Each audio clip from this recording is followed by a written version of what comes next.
Well, there's my old air fryer. It's out here on the construction trash heap that we're going to get rid of as soon as we get this house built. Somebody asked me if I could make a progression video talking about how I got from one thing to the next. And you can kind of see inside here, this top area of the air fryer. It actually doesn't look too terribly much different after it did after the first year I used it. All rusted out like that. Yeah, it was looking pretty rough. But it wasn't rust, it was a bunch of stuff from the food itself. Yeah, my wife had to remind me we got that first air fryer. We bought it at Sam's Club. And we bought it because we thought it would be a good way to make French fries and all different kind of things that we were used to eating normally anyway, and that people had recommended it for that. And I had started out by cooking on a pan on the stove. If you watch the very first video, day one, I was cooking on the stove. And one of the things I didn't like was how much it stuck to the pan. That was one of the things that drove me crazy. Because I'm not a good cook. I never was. I've learned all of this as I went. And then I switched to the grill for a little while because we had a nice propane grill that we could use. I didn't own it. It belonged to the company that I worked for, but they let me use it. And since I only lived across the street, we had it in the backyard. It was a propane grill. And I enjoyed cooking on that too. What I didn't enjoy was having to get out there and clean up all the mess and take all the stuff apart and get in there and scrub all the pieces out and to clean out the gas nozzles that would get clogged with grease and everything like that, and then have to deal with all the grease. And one day I stumbled on that air fryer, thought about, I wonder how it would be if I put a steak in here. And man, I have never looked back ever since that happened. Amazingly, I've learned things about the air fryer that made it even better. And it took me, well over a year before I started cooking steaks from frozen. And once I found out you could take a frozen steak, put it in an air fryer for a little longer than you do when it's not frozen, and cook it on a high temperature and have it come out super crispy on the outside and still medium rare to medium on the inside, depending on how crispy you like it on the outside. I get a lot of complaints about how come I don't like my steaks medium rare anymore. It's because I love that crispy flavor on the outside. That just does so much more for me. And since I pour all the fat on the steak anyway, I'm not losing anything. I get every bit of what was in that steak. I just love it that way. And I got a New York strip steak in here right now that's about 1 minute away from being ready. And I just wanted to tell you about it. The thing about that first air fryer though, I didn't know all the months that I had been putting it in there, is all those juices and greases and stuff were going up into that fan area in there. And because I couldn't see up in there, it was kind of out of mind, out of sight, or out of sight, out of mind. And it never got any attention. And then when we moved here, and I went to use that air fryer again, I noticed underneath there, I said, ooh, that looks rough, like the inside of a stove that's never been cleaned. And after that, I just couldn't use the air fryer anymore. I felt like, I got to do something about that. I got to find a way to keep that cleaner next time. So when I bought the new air fryer, the thing I liked about it was that it had a nice wide base so that I could fit more than a couple of steaks in there. This one will hold some big steaks, like up to 3 pounds, and it'll also hold 3 good-sized steaks just fine. Whereas the other air fryer was good for maybe 2, but it wasn't quite as wide as this one is. And I also liked that this had the clamshell effect, so I could see the area where the fan is. Let me show you what I'm talking about now that it's ready to come off of the heat. This area right here. Now, the same thing has happened over time on this one. Because there's no way to get inside here and clean that. I thought there was, because it's got screws on the inside here, but I took them out one time and that inner piece doesn't come off. I also took the screws on the outer edge off, and that just took the lid off. It didn't take the inside piece off, so I haven't figured out if there's a way to separate this.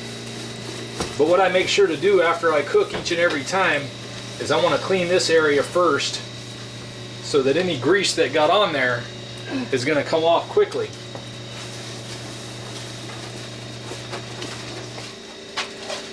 And that just helps it to last a good bit longer.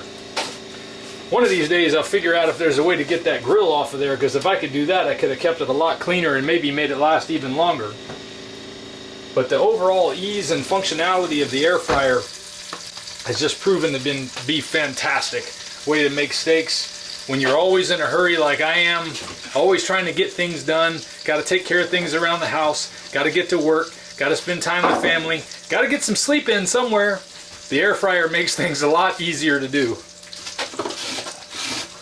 Matter of fact, while I'm letting my steak rest, I found that it's easy also to take the pan out and take it over to the sink and clean it. Now right now our sink is down because we got a problem with the toilet in the RV, and that's where we do all of our cleaning. So I'm going to have to clean it out with a garden hose over here. But it doesn't take very long.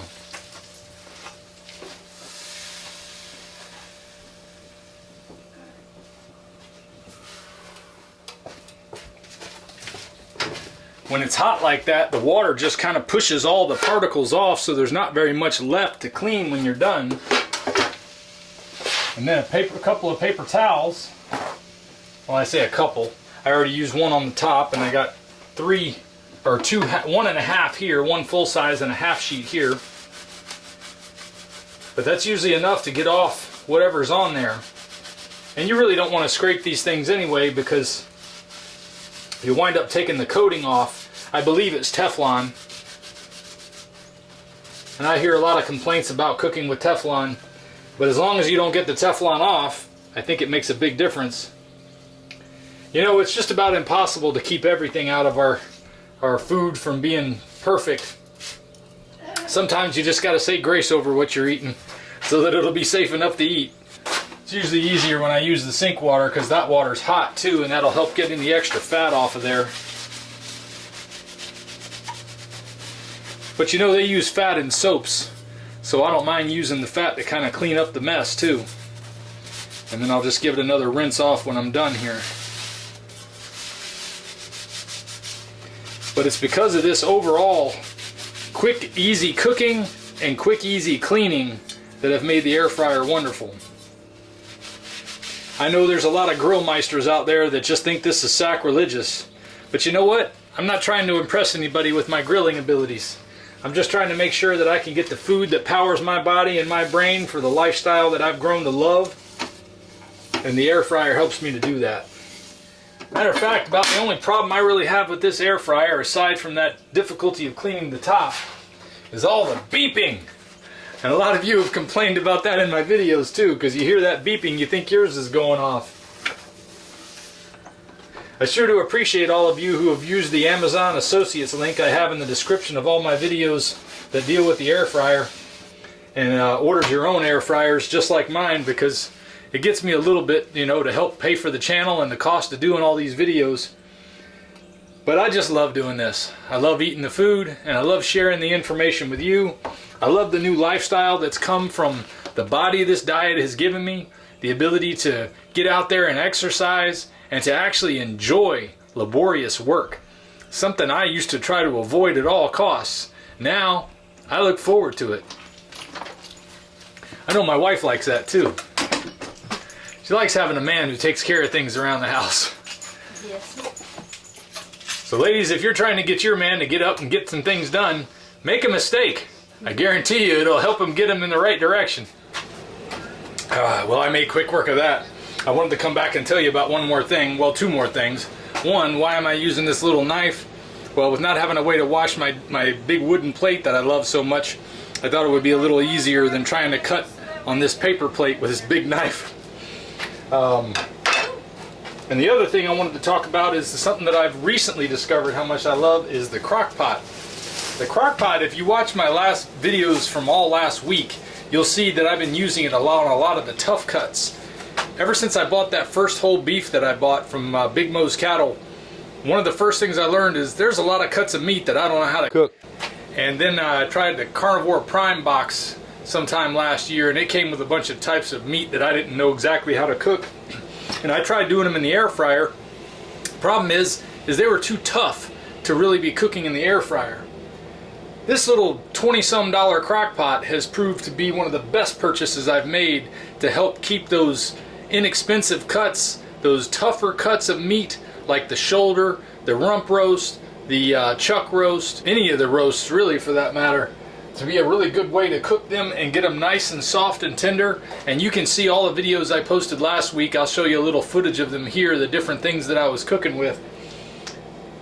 But like for instance right now, my wife and kids, now they haven't gone full carnivore. They don't really have as much of a reason to as I did. I mean, I was at the end of my rope when I got to this point where I needed to do something different or I was ready to die, to be honest with you. And now I feel so much better than I did when I started. But one of the key things I learned is that if you can cut out the processed foods, you can get a lot of the same benefits that I'm getting as far as getting all the poisons out of your system that are in our foods. And I got a lot of videos talking about the stuff that's in our processed food supply.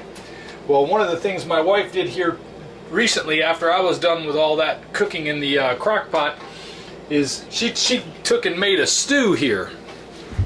She's taken and made a stew that uses warrior burger and carrots and potatoes and whatever else she adds in there. But it's all natural stuff that she's either bought from a farmer's market or grew herself. And that makes me very happy knowing that they're getting less of that processed garbage in their system so that they'll be healthier as well. Even though they eat vegetables, I don't think there's anything wrong with that. I mean, biblically speaking, humans ate vegetables and meat. I don't know about all this stuff about what caveman ate and what cavemen did and things like that. I think there's too much conjecture and all that stuff to make that officially what the way our bodies work is. But I know when it comes to me, whenever I eat something with vegetables, because of the surgeries I've had in this area of my stomach, I've had a couple of them right here by my belly button. Whenever I eat vegetables, it just feels terrible, and it gets like this little hard spot in it where it feels like it's being pressed up against by inflammation. So I think it's a combination of the leaky gut that I had from all the stress that I had on my previous job and lifestyle and the drinking and things like that combined to give me the leaky gut problem, and then also the damage that was done by the multiple surgeries that were done there. So now whenever I eat vegetables, it just causes all kind of pain in that area. But they don't have that problem, and I'm just thankful that they're eating healthier. And this little investment, I think it was $22.99 I got this crock pot for back on Black Friday, has been a great investment. They're easy to clean and they're easy to cook with. All you got to do is do a little planning so that you get enough cook time to get them nice and soft and tender. Well, that's all I got to talk to you with about today. I'll see you next time. Hey, one more thing. I got something new in the mailbox today. I don't know who sent it to me. It says a very long Chinese name. Maybe you can read it there. I have no idea what that says. But it came from Ruskin, Florida, so I don't know. I guess it was a package somebody ordered for me because I didn't order anything to go to the P.O. box. So whoever sent it, I hope there's a note in here. Otherwise, I won't know who to thank for it. But I'm going to thank you anyway. Matter of fact, I'll just thank all of you for the kindness that you guys give me all the time, just coming back and watching. A light therapy lamp. I guess somebody realizes I'm not getting the sunshine I need in the morning. Let me see, is there any note in here? Nope, no note. What is this? It looks like an iPhone on the front, you know, the picture. I wonder what this is. I mean, I get what it is, but I wonder what it looks like. Oh, okay. That's why it looks like an iPhone. It's shaped like a tablet. Got a power cord. This model countdown timer features that let you set the lamp to stay on for 10-minute increments up to an hour. When the timer is done, the lamp shuts off automatically. Cool beans. I don't know anything about these type of light therapy lamps. I didn't know there was such a thing. Let's see how it looks. This is going to be a lot better than looking at that light bulb I got in the bathroom all the time. I'm guessing anyway. Okay, so I guess it's an LED light. It is a lot easier to look at than that light bulb because I was doing that this morning looking straight at it, and I just watched the bulb slowly turn purple and then red and then blue, and then I had a blue dot in front of my eye for the next few hours. Yeah, this would be a lot easier. Let's see. It's got a max button here. Let's see what that does. Okay, so that raises it and that takes it to max. So that's the max level. Well, that's a lot easier on the eyes than that light bulb is. Pretty cool. Thank you, whoever sent it. I sure do appreciate it. I'll let you know how it works out. Boy, it really is something to have somebody send me a gift like that and not even take any credit for it by sending a card or a notice or anything. But thank you. Gosh, what a nice gift. If we pay extra, could we maybe get some grease or fat?